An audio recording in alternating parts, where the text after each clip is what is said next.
Marla Zhakupova.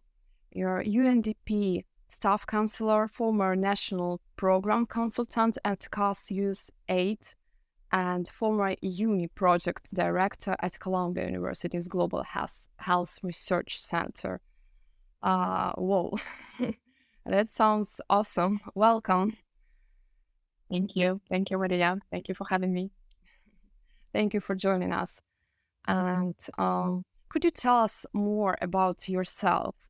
Why did you choose to start a career as a social worker? hmm Thank you for this question. It's actually very important for me because this is not my first career choice. Originally, I am an accountant and auditor. Wow. I used to work for Big Four. Yes, and after 2, 3 years working for auditing companies, I realized that this is something I do not enjoy at all. And of course, I was very young. I didn't realize that we are all, different, and we all need to search for our inner call. And lucky are those who can match from the very beginning. I was not the one. I had to go through more challenging path, and I started with something that didn't fit me. Although I'm very, very, very grateful for the experience that I've got in financial companies. So, as you probably know, in many, many social projects, we still have to deal with the money budgets. We still have to count, how much we spend and how much we will need. So that background definitely helps. However, I realized that I need to do something to change, and I took it to the point until my body stopped going to the work. Yeah, I was very far from psychology at that time. So I didn't realize that if we force ourselves every day to do something we hate, then, it will affect our bodies. It will affect our mental health. It will affect um, our physical health. So I got very sick. And yes, I got very sick, and I was out of the field for a few months, getting recovered, and that was huge sign for me that that's it, it's over. I'm not going back.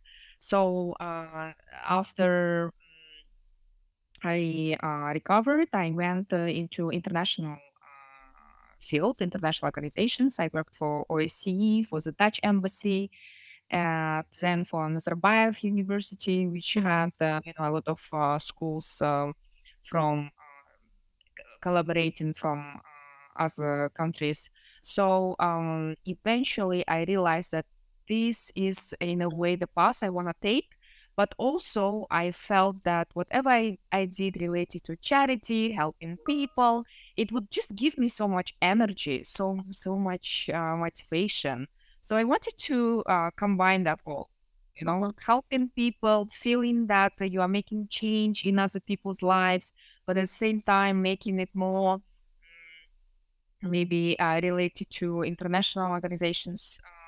And I decided to go for masters in social work. To be honest, I did not then realize what exactly social work was about, but from what I saw around myself, people who would graduate from that school, they would be working for international organizations and dealing with human-related projects. So I thought, okay, that's probably something for me.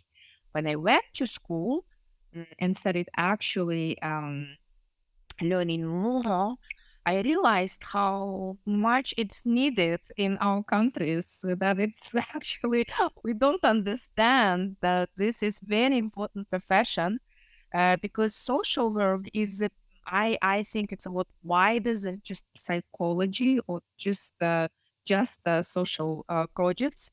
To be a social worker, you really need to look at human life from different angles. First of all, of course, basic psychology and human behavior, which is all social workers know. But then what I loved about it was that we needed to know culture to understand human behavior. We needed to know legal system to see, what can be used to protect or help the person. We had to know history, because history affects us and affects the way we believe, the way we act, the way we think. And you and I we come from the same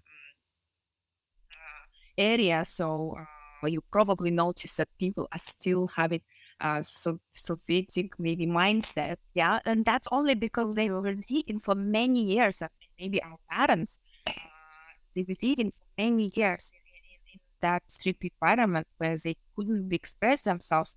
So all that had to be taken into consideration in order to help person. And I thought, oh, okay, I like it and I'm going to do it.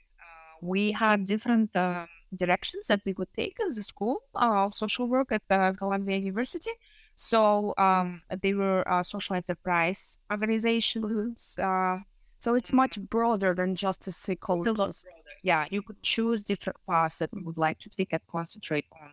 So social enterprise organizations, if you want to lead social entrepreneurship, maybe business that hires people with disabilities or women based on gender issues, anything, you know. Uh, there was programming, so a lot of work in social projects are related to programming, how you write programs, how you set them, how you put them and incorporate into existing systems within the countries. You could also choose policy. A lot in social work is related to policy. Yeah, I say more to a legal side of the social work. So any kind of support. Well, we actually have the whole entity which is called Minister of Social Services, the Social Protection, which is all about policies, all about laws. Uh, so you could take that class, but I decided to take the clinical class because I thought all the other ones I could actually learn somewhere else or maybe within the practice. But clinical part, how to directly work with people, that could be a bit challenging, especially for me, since I came from a totally different background. So, clinical path, advanced clinical practice track, it's called. That's where we actually worked a lot on, studied a lot human psychology, individual practice, different groups, vulnerable groups. So, social work is field where you only work with vulnerable groups. Mhm. Um, People with addiction. Was there like some situation where you thought, oh, that's why I have to work in this field? Maybe something that moved you toward this profession, or maybe some situation or some case. There are many, many situations like that, but one that still strikes me is my field practice. Both of them were in New York, and there's a I think the best side of School of Social Work that I went to is that you are just thrown into the field straight away, which is very scary because you start working with people, but at the same time you have a supervisor, you have people who support you all the time, your professors. So for me, it was amazing experience that still um, makes me shiver when I think of those people who I was talking to at that time. So my first field practice was at the Bellevue Hospital. Mhm. That's one of the largest public hospitals in New York. Yeah, it is located actually next to the UN. It's so quite in a central part. And I worked in the cardio unit where people usually immigrants without documents would have urgent surgeries. And you know that everything in the United States is linked to insurance. So these people didn't have insurance. So they had to leave as soon as they could Mhm. because we would not keep them. So the impact of social worker was immense. We had to do our best to arrange the link with relatives. We had to find the way that they could get home.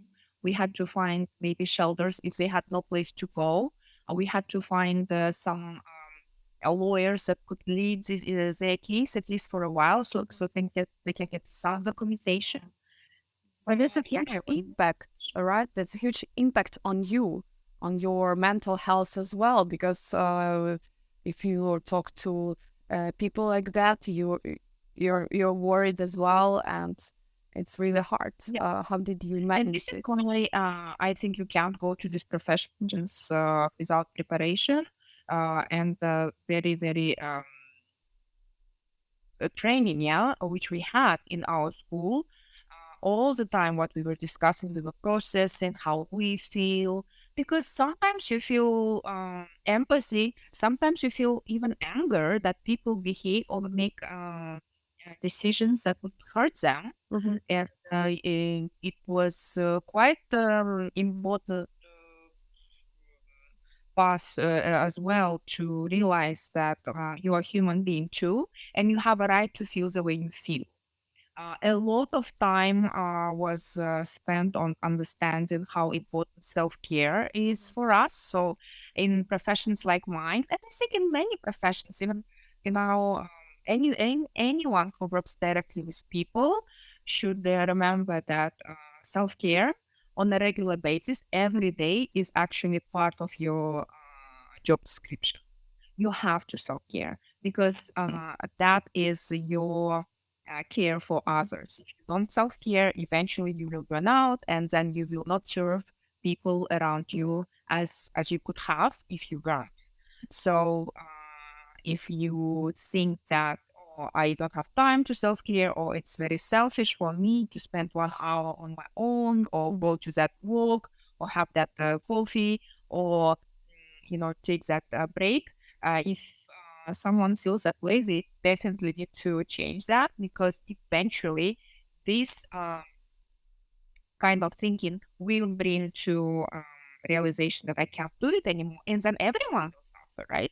So for us, this part was very, very much emphasized, and of course, all the supervisors we had, the first questions they asked is, "How do you care about yourself?" I was like, "I don't know." I don't. And then they were like, well, you must.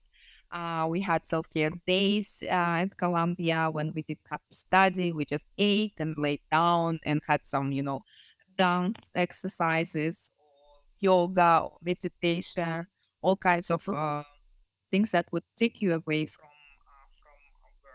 Are you required to have your psychologist, for example, or If you work was it with part of people okay? directly, yes, yes, it's. You see, when I was doing this field practice, of course, that is a supervisor. Mhm, So what you do is you have your own supervisor mhm, to work with your relationship with clients, mhm, and you can also have a psychologist to work, because we're all human beings too. We have relationships, we have, breakups, children, school, and, relatives that or even situation in our countries. So you can have a psychologist as well. But yeah, that experience was striking for me, and I realized, wow, we don't have it in our country. I don't know how people handle, how people deal with it, and I wish we had these services so advanced, and they need to develop. yes, unfortunately. So, but currently you work in Istanbul, right? In at the Yes, my UNDP. destination is in Istanbul, but I mainly present myself as a clinical social worker. So I work with different groups. I speak in front of people. I promote social work a lot. I advocate for social work. I advocate for vulnerable groups. And for example, my second experience in New York was in LGBT center, which I also think was one of the mm, life turning experiences, because I first time realized how vulnerable this group is. Mhm. Before I started working there, I thought there are no LGBT people in Kazakhstan because I never met them. Wow. And I worked But for we're international not in the organizations deeper. Oh, mhm. before, so I've never met them. And I stood up in one of my classes and I said, "Look, I don't believe in this. I think men should be with women and women should be with men. And I think that um, this is not right."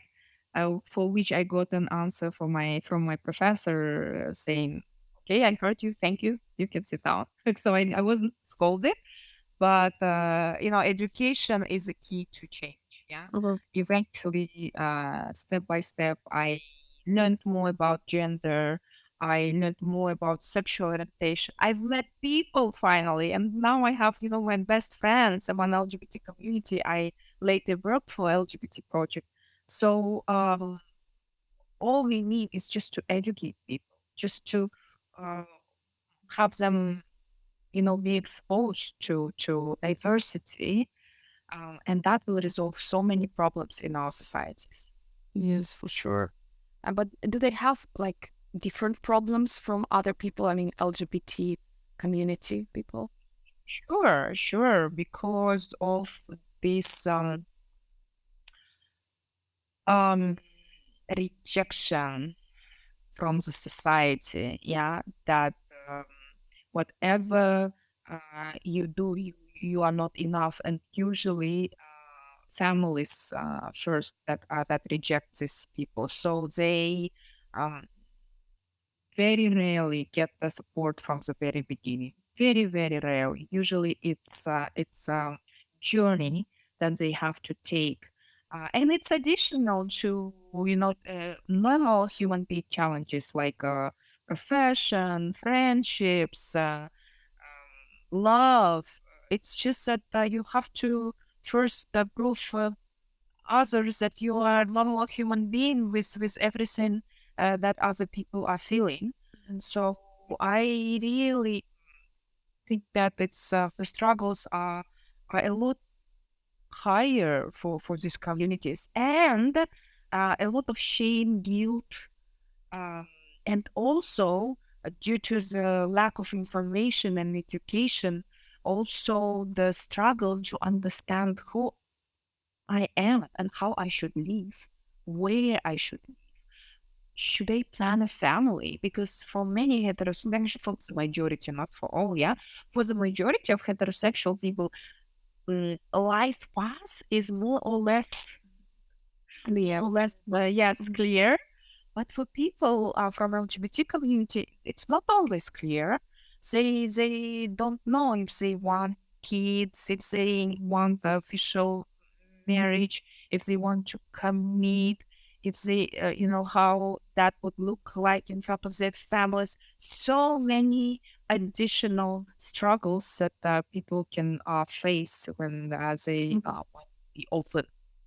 And some never choose to be open, which is actually so tragic because when we worked in Shymkent with our project for HIV healthcare, we worked a lot with men who have sex with men, and a lot of them were married.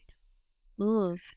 A lot Yes, of them yes. they choose to have their family and they're just hiding their Who's preferences. all they're forced because this is quite traditional and quite strong um, society where parents' authority is very high.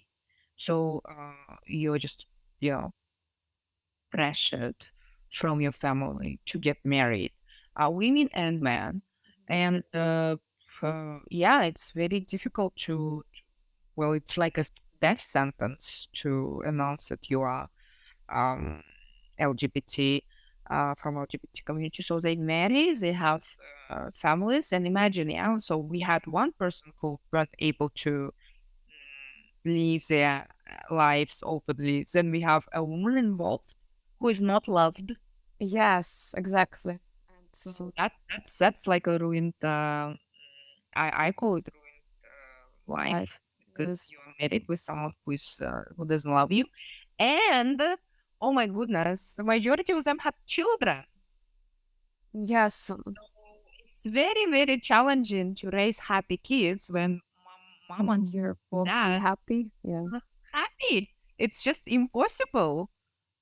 So we get this circle of unhappy family where, you know, people are traumatized. They don't know how to build relationships. So they grow up is experiencing depressive symptoms or cannot build relationships because they didn't see happy relationships. So all kinds of issues that can come up with just one person not living, not being able to express themselves. Yes, unfortunately. Okay. And what about UNDP stuff? How is it? Do they have different problems or? Yeah, well, I actually cannot comment on UNDP work Yeah, yeah, but because maybe some like general yeah, well, to be scenarios. honest, I did not realize how you know how work can negatively affect us. Mhm. So, since I come from clinical social work background, working with many, many vulnerable groups, Mhm. uh, before, this was new experience for me. And, any problem that continues can affect our mental health. So work can tremendously affect our mental health. People can stop sleeping. They can have panic attacks. They can have anxieties, and even go into deep depressions just because their work life is not balanced. So yes, I think for in 21st century that is something that definitely needs to be raised and discussed. And I think we did start talking about it.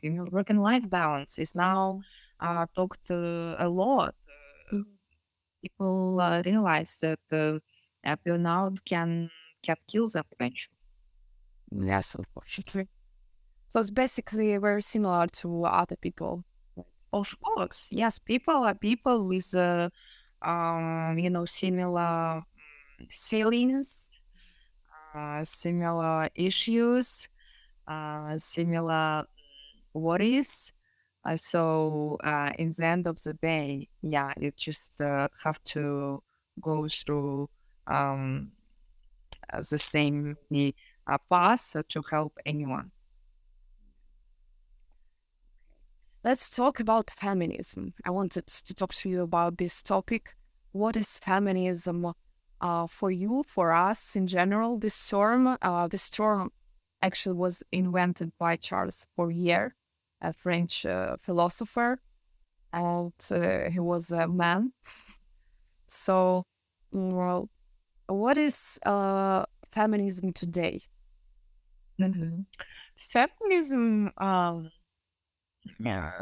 is an important term that we all need to understand, men, women, everyone.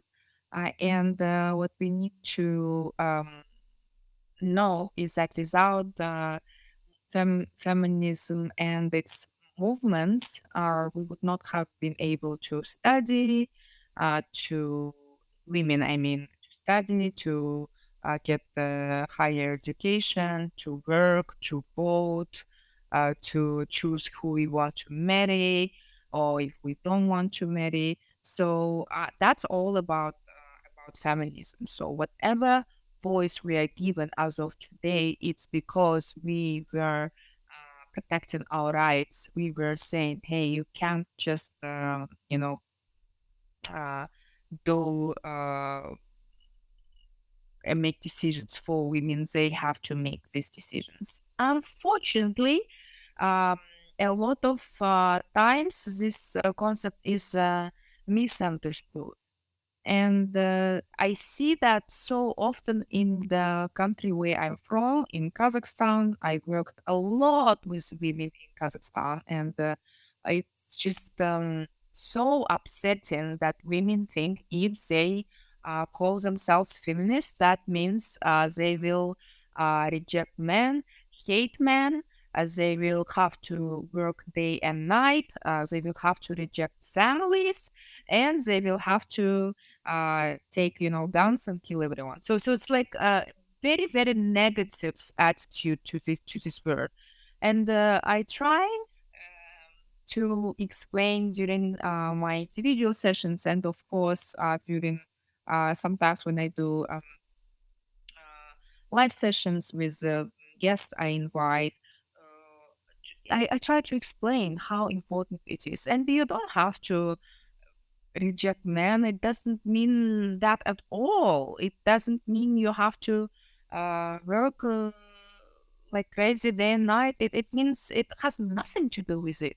All it has to do with the choice that you can make, the choice that you are given. And a lot of times women think, well, we are given choice, we just don't want to take that choice. That is not true. Sometimes the society raises girls so they don't know about their choices. For example, a lot of times families say to their daughters, the most important thing for you in this life is to get married and have children. That's it. So, Unfortunately, yes. Since yes, childhood we hear it, and yeah, that's your mission. Woman's mission is to become a mother. Yeah, I hear that very often in my country, which then uh, makes these little girls think, okay, I will study, I will work, but that all is not important. It's not counted unless I become a mother, unless I get married. So what happens in her mindset? She misses that option that she can, start the family later, or she can choose not to have a kid, or she can choose to have a kid, whenever maybe she adopted. wants, yes. Yes, or later in life, or maybe she has some health issues where she can't, and she shouldn't feel guilty for that, or she shouldn't feel that she's not a human being because she's not able to have to carry a child. All these things come with the mindsets that girls are brought up with, and that is about choice. Yeah, they are raised without having the choice option in their heads. And then they grow up and say, well, I have a choice. No, you actually don't. If you are so worried at 21 that you are old because you are not married, you don't have that choice in your head. And when I counsel women and they are, God forbid, 28 and they're not married and they don't have children, they think that's it. In one day, retirement will happen and she's very old. She can do nothing in this life. She feels um, absolutely devastated. And yes, that's all about our choices and mindset, and that we need to change, and to raise our little girls with healthier environments, so they do not get stressed about things that shouldn't control their lives. They really need to understand that it's about choice, it's about desire and willingness, and then the readiness too. We are all different. Some people are ready to become mothers at 20, some at 40. And believe me, it's better if she's ready at 40 to have a child at 40. Yeah, that's true. Because if she's not, we are about to have a traumatized child, abandoned child. Yeah, child who's lacking and missing love. And the same for men also. It's all about um, being ready, responsibility, taking responsibility for yourself, for other people, for little children. So feminism is so important. and um, it has so many directions that we can discuss as well. For example, feminism in tech industries. Girls are not encouraged to go into tech industries because they're a bit, you know, their brains are a bit different. Who said so? Who proved that? Yeah. So little girls are encouraged to be teachers or to be doctors, but not really into something that they could also do quite well. Another, I remember when I was teaching at medical school in my hometown here in Kazakhstan. I know couples when girls, I mean women, in their last years of university, when they have to choose the concentration they take, they were advised by the teachers not to become surgeons because it's too hard. Yeah, but there are some women who are surgeons and very successful surgeons. Yeah, Very few. Majority of surgeons are men. fortunately. And that's not because women don't want to be surgeons or they can't. A lot of it because they are said, oh, you have to have a family, you have to have a child, you will not have time, it's very stressful work, only men can do it, you will have to stand on your legs for 12 hours. That's those sentences I heard with my own ears, and I'm like, oh, come on, if she wants to, she will become a perfect, Maybe beautiful it's her talent or whatever it is. Yes, yes. So, of course, very few people have stamina to make decisions for themselves when they're 17, 18. And a And lot as of you know, people around them are saying, no, you don't have to do it. It's a right, huge impact. right. So feminism comes and interferes a lot of areas of our lives. Um, But what's the the difference between feminism in Europe, in the United States, and in post-Soviet Union countries? It's a huge huge. difference. Well, we do need to notice so that in the United States and Europe, there are still many issues, yeah, about feminism. If we look um, at the United States government, for example, um, and what does they have? House of Representatives, all this legislation, houses. Majority of them are still men and they're white too. So there is another issue. Yeah, Uh, in the US. it's still there. It's still there. There is a glass ceiling for women to reach the top seats in the government.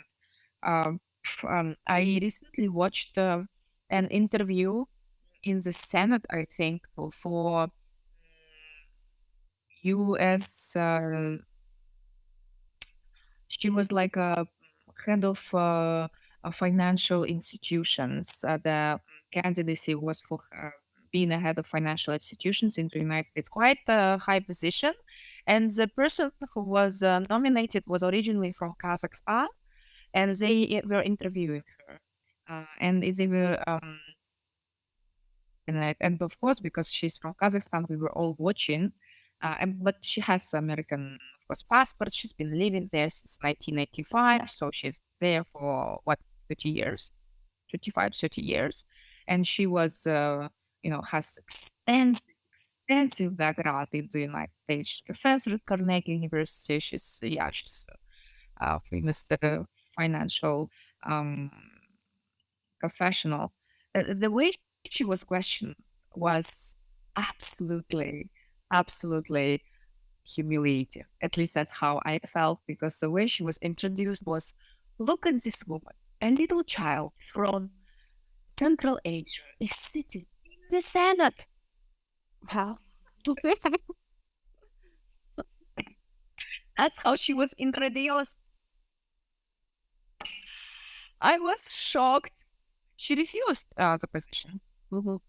Even Eventually, she refused. Of course, she answered all the questions. She was a bit, skeptical when she was. You could see by her face how she reacted. Because how can you introduce a professional who's who achieved. So yeah, yeah, not all her. Look at this, a little child from Central Asia sitting in front of us in the service. And like how so, come? How come? yeah, You we could add that. nice and introduce it as a success story Mhm. that is very, very, very, I don't know, smart, I think. But, At people the don't same realize, time, like that's surprising fact. There's a surprising fact that she's there, basically that she's. right? And it just shows the attitude. Yeah. First of all, she's from Central Asia, and second, she's woman. Wow. Yeah, that's a huge, huge problem. And what about Me Too movement? A lot of women, or they even women, they criticize this movement. And what do you think about it? Mm, They don't accept it, and so they don't understand this women, even women. uh-huh. Yeah, I think the criticism comes in the ways that why didn't you speak before? Why you are trying to speak now, get all the attention and ruin a man's life? Um, and we maybe need to accept that there are cases when women are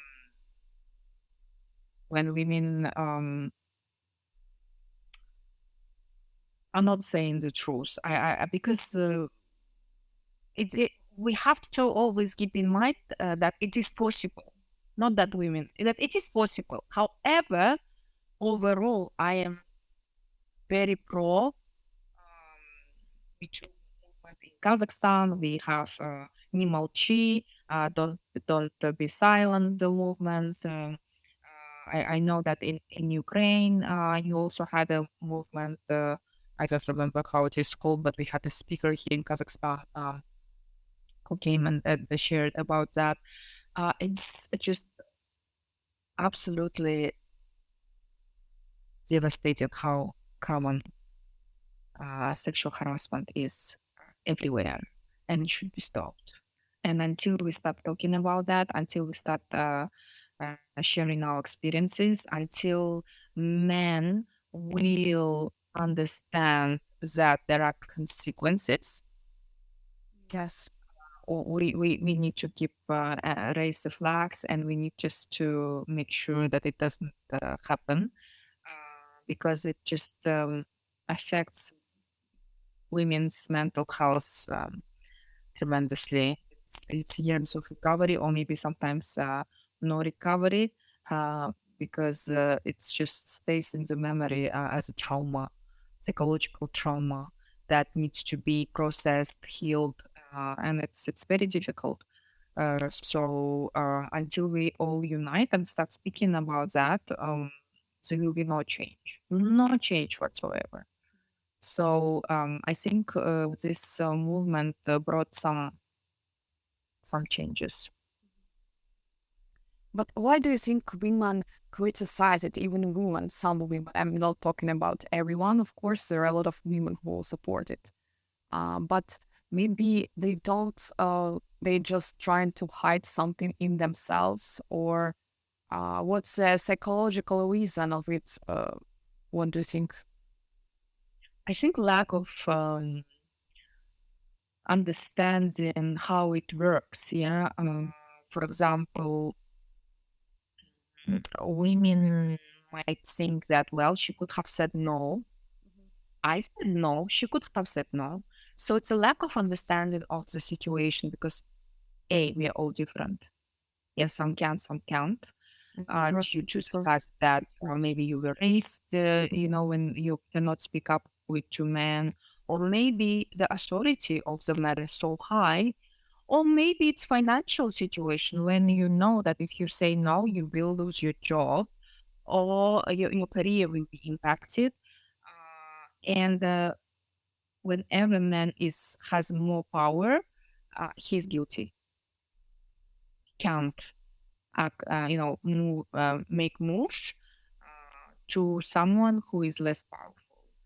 So I think these women, they just don't understand the mm, human behavior in these particular situations. For them, it's always white and black. You want it, you take it. You don't want it, you don't take it. That's it. White and black. You make a decision. Oh, I was offered many times, to have sexual intercourse, but I always said no. Why she can't say no? No, she can't. She can't. S- Unfortunately. And also, the author Rebecca West wrote in 1913, people call me a feminist whenever I express sentiments that differentiate me from a doormat or a prostitute. What do you think about this expression? And uh, is it the same nowadays?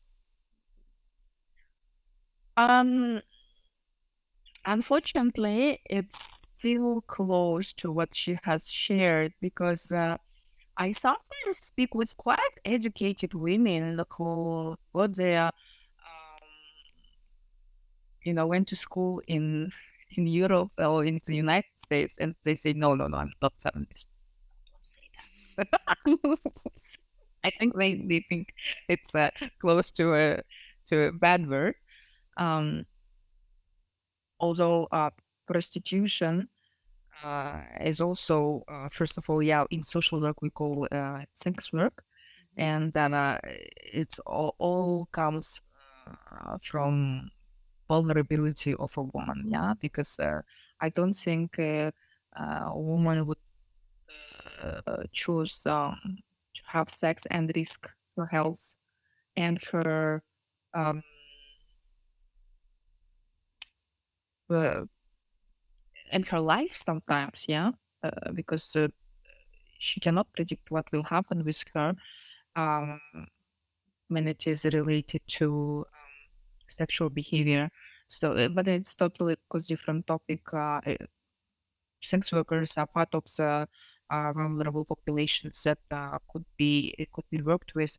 In any case, unfortunately, still the majority of women, especially in former Soviet countries, take the word feminism as something derogative.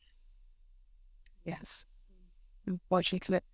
And what about abusive relationships? Are they connected somehow to the feminism and understanding of the feminism? Absolutely. It's like a completely Absolutely. different topic. How does it work? Um, a lot of times when women are raised in traditional societies, once they have a family or once they are in a relationship, they're quite pressured to keep it. Mhm. uh, because again, there is no choice in their head. Yeah, being divorced or single is a bit even you know a shameful situation. That you are failure, you yeah, you're not wanted, and you couldn't handle and it's a family. So, of course, the relationship gets more and more abusive when women just keep uh, having, but not acting towards them. And you probably heard, I don't know the statistics for Ukraine, but in Kazakhstan, every third family experiences domestic violence in one way or another. We lose 400 women every year on average from domestic homicide, which means they're killed by their current or past intimate partners. So abusive relationships are huge, huge problems in these areas. They're huge everywhere, but specifically in these parts because it's just crazy how much um, violence women experience. And it didn't start uh, out of nowhere. Usually, violence starts small. Yeah, when men starts controlling, like you can't, uh, I don't know, have money. You can't see your friends. You can't work. You can't. So again, that's about going back to feminism. A woman raised in a healthy feministic environment would say, "What?" So whenever she picks those signs, she'll be like, "Uh, "Not my type of cake." Yeah, she will not eat it. But let's say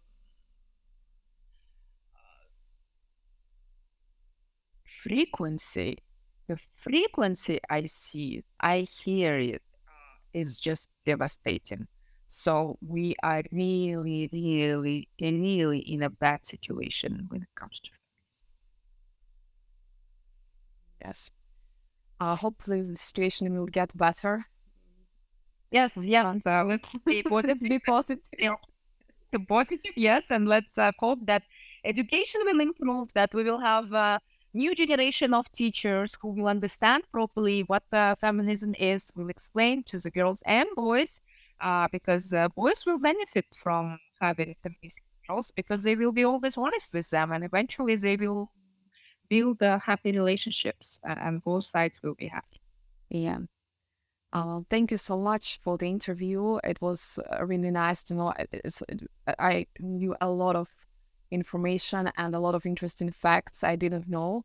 And so it was really, really interesting. Thank you. Thank you so much. Thank you for having me, Maria. It was very interesting to speak with you, and I hope we someday do it again.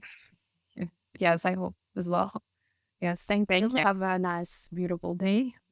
You too. You too. Thank you. Enjoy. Bye.